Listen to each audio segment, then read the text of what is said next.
akan menyampaikan materi soal pembelajaran aktif dalam proses belajar. Assalamualaikum warahmatullahi wabarakatuh. Waalaikumsalam warahmatullahi wabarakatuh. Kembali lagi dengan pembelajaran metodologi pembelajaran PAI. Sekarang pertemuan keempat ya, soal pembelajaran aktif dalam pembelajaran. Langsung saja kita mulai. Sebelumnya sudah ada yang pernah dengar apa itu pembelajaran aktif? Belum ya? Secara gamblang, pembelajaran aktif adalah merubah yang awalnya biasanya dari guru yang aktif memberi pelajaran, transfer ilmu, kemudian dirubah menjadi murid yang lebih aktif berperan dalam pembelajaran. Pergeseran dari teacher center menuju student center. Nah, karena kita di PAI, harapannya kan bapak-bapak ibu-ibu, teteh-teteh sadayana jadi guru. Jadi bagaimana merubah pola ngajar dari transfer ilmu monoton menuju siswa yang berperan aktif, student center. Jadi pusat dari pembelajarannya itu adalah murid. Nah, adapun secara sejarah dan perkembangan, akar teorinya itu bermula dari prinsip tabula rasa dari John Locke and learning by doing dari John Dewey.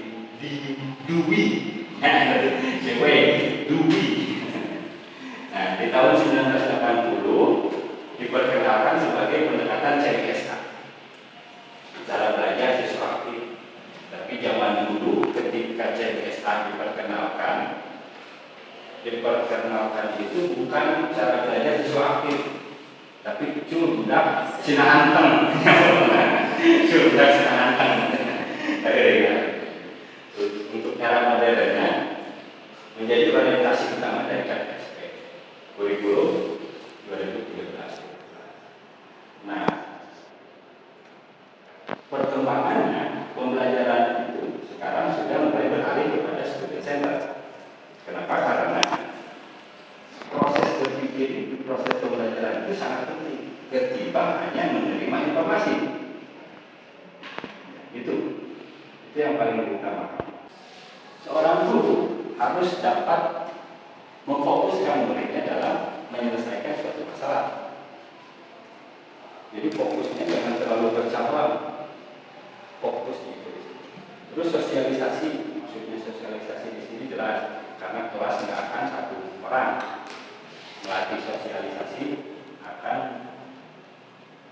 menyiapkan siswa kepada lingkungan sekitar. Orang memiliki lewat pelatihan telemotor, pelatihan resmi kasar pola mengemudi. Biasanya cuma enak gula labu, naik sepeda, ngaku sila jatuh, karena makin paham kan gitu. Nah, itu belajar sambil belajar sambil bekerja. Dan ini peran guru untuk mengetahui keunikan siswanya masing-masing. Ayah siswa yang pemalu, nanti pendekatannya seperti apa? Ada yang aktif, pendekatannya seperti apa? Nah, ini perbedaan per orang. Terus prinsip menemukan, maksudnya cuma prinsip menemukan, membantu siswa mencari konsep secara mandiri. Jadi di menemukan ini diberi masalah, siswanya disuruh cari solusi sendiri. Jadi ada rasa bangga seorang siswa ketika telah dapat mampu menyelesaikan masalahnya. Nah, gitu. Nah, ini nyambung sekarang pemecahan masalah tadi, menghadapkan siswa pada masalah nyata demi makna yang lebih mendalam. Ya, itu lanjutannya tadi. Terus komponen utamanya itu pengalaman mempelajari dan melakukan sendiri untuk mengaktifkan indera. Ya, yang kedua interaksi. Interaksi ada diskusi, saling bertanya dan saling menjelaskan. Selanjutnya ada komunikasi. Nah, komunikasi pengungkapan pikiran gagasan secara lisan maupun tulisan. Ya, refleksi itu namanya. Nah, di sini yang biasanya problem yang siswa kita temui, sieun salah. Padahal refleksi itu kalau ketika salah di situ justru pembelajaran yang lebih yang lebih menang. Tapi karena sieun ngajawab malu, jadi cicing mulai. Ya, iya biasanya ya harus kita motivasi dari murid-murid. Nah, tadi kita menyebutkan bahwa ada pergeseran dari teacher center menuju student center. Nah, di sini ada beberapa macam kategori student center. Yang pertama adalah project based learning. Ada yang pernah dengar? Project based berbasis project no?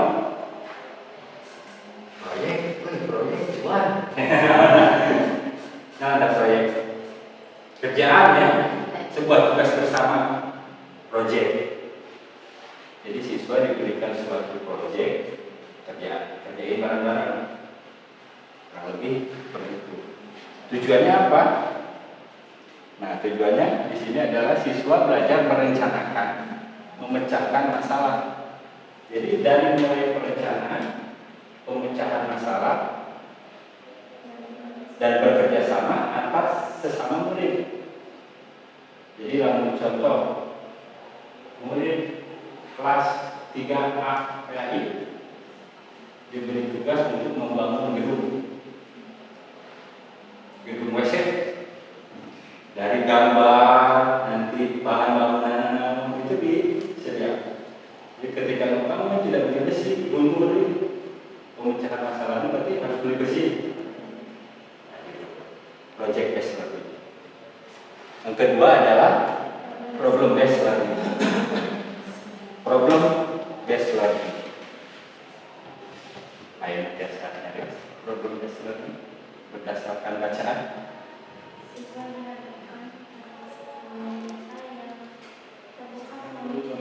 Tinggali saya rapi. Oranye kena. Oh, belang merahnya. Maafnya kurang cakap ya, tulisannya.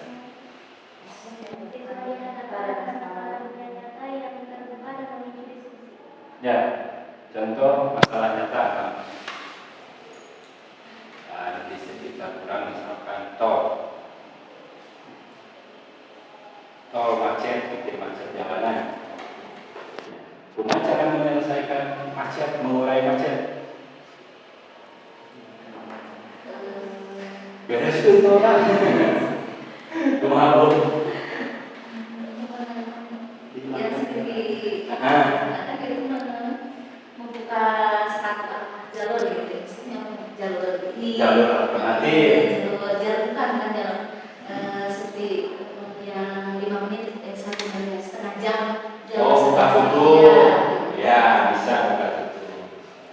Sebelum tolnya selesai diberlakukan buka tutup harus berjalan. Nah, jadi problem based learning itu guru memberikan suatu masalah bebas, solusinya itu bebas cuma siswa tanpa benar salah. Tapi nanti diluruskan. Case ada CBL, case based learning. menggunakan skenario atau studi kasus spesifik untuk didiskusikan. Mirip-miripnya serang problem based. Ya, cuman kalau problem based itu memang suatu masalah yang biasanya sudah nyata, nampak. Adapun ini kasus. Entah itu dugaan, praduga yang belum terselesaikan, rumah hasil. Contoh misalkan kalau masih berbentuk kasus itu racun cyanida. Dulu pernah ya kasus cyanida. yaitu kasus dan divisi. Bagaimana? Nah, yang selanjutnya discovery learning. Discovery learning itu metode penyikapan atau penemuan di mana siswa didorong untuk mengidentifikasi masalah. Ya, discovery bahasa Indonesia nya discovery channel. Penemuan. Ya, jadi siswa dituntut untuk menemukan konsep atau prinsip secara discovery. Oke, yang selanjutnya adalah inquiry. Ya, bahasanya inquiry. Inquiry learning mirip dengan discovery learning, hanya saja dibimbing untuk melakukan investigasi atau penelitian lebih mendalam. Ya, lebih mendalam. Jadi ketika discovery, awal discovery itu tadi, nanti inquiry itu lebih dalam. Ternyata untuk membuat bangunan tadi kita harus punya fondasi dulu dari besi. Nah, itu inquiry. Masuk ke macam-macam belajar aktif. Di sini ada strategi diskusi dan pembicaraan masalah. Modelnya bermacam-macam, ada think, fight, share. Jadi siswa memikirkan pertanyaan diri. Jadi si AA ada pertanyaan. Saya karena saya nggak ada pertanyaan. Dibagikan ke siswa. Sok jawab. Gitu. Ini pertanyaan saha dijawab usaha. Nah, gitu. Terus brainstorming.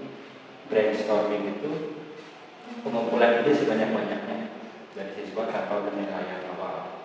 Jadi benar belajar kumaha cara belajar lainnya, ide-ide ya ini semua dibebaskan dikumpulkan nanti dirumuskan.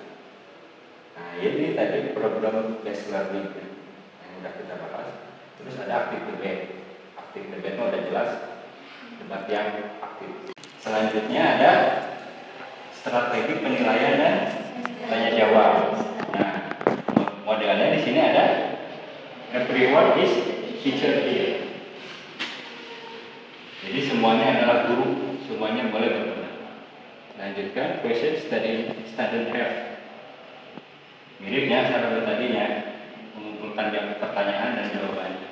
Terus true or false, benar atau salah. Ini biasanya berupa dari kartu. Terus ada lagi strategi simulasi dan kerjasama kelompok. Nah ini ada modelnya role play. Si A misalkan ayahnya jadi raja. Nah gitu role play-nya, skenario tergantung fenomena anak ayahnya pura-pura jadi presiden, misalnya jadi menteri. Terus di quiz, jadi bertanya dari sesama bertanya ke sesama. Kooperatif script. Nah ini ringkasan, ya. Jadi kesimpulannya. Nah, adapun kelebihan dan kekurangannya adalah kelebihannya peserta didik lebih termotivasi. Nah ini yang paling termotivasi. Lingkungannya aman, merangsang berpikir induktif. Kekurangannya soal waktu, persiapan guru bertambah. Jelas. Kendala kelas besar. Maksudnya kendala kelas besar itu infrastruktur kelasnya siap, gitu ya.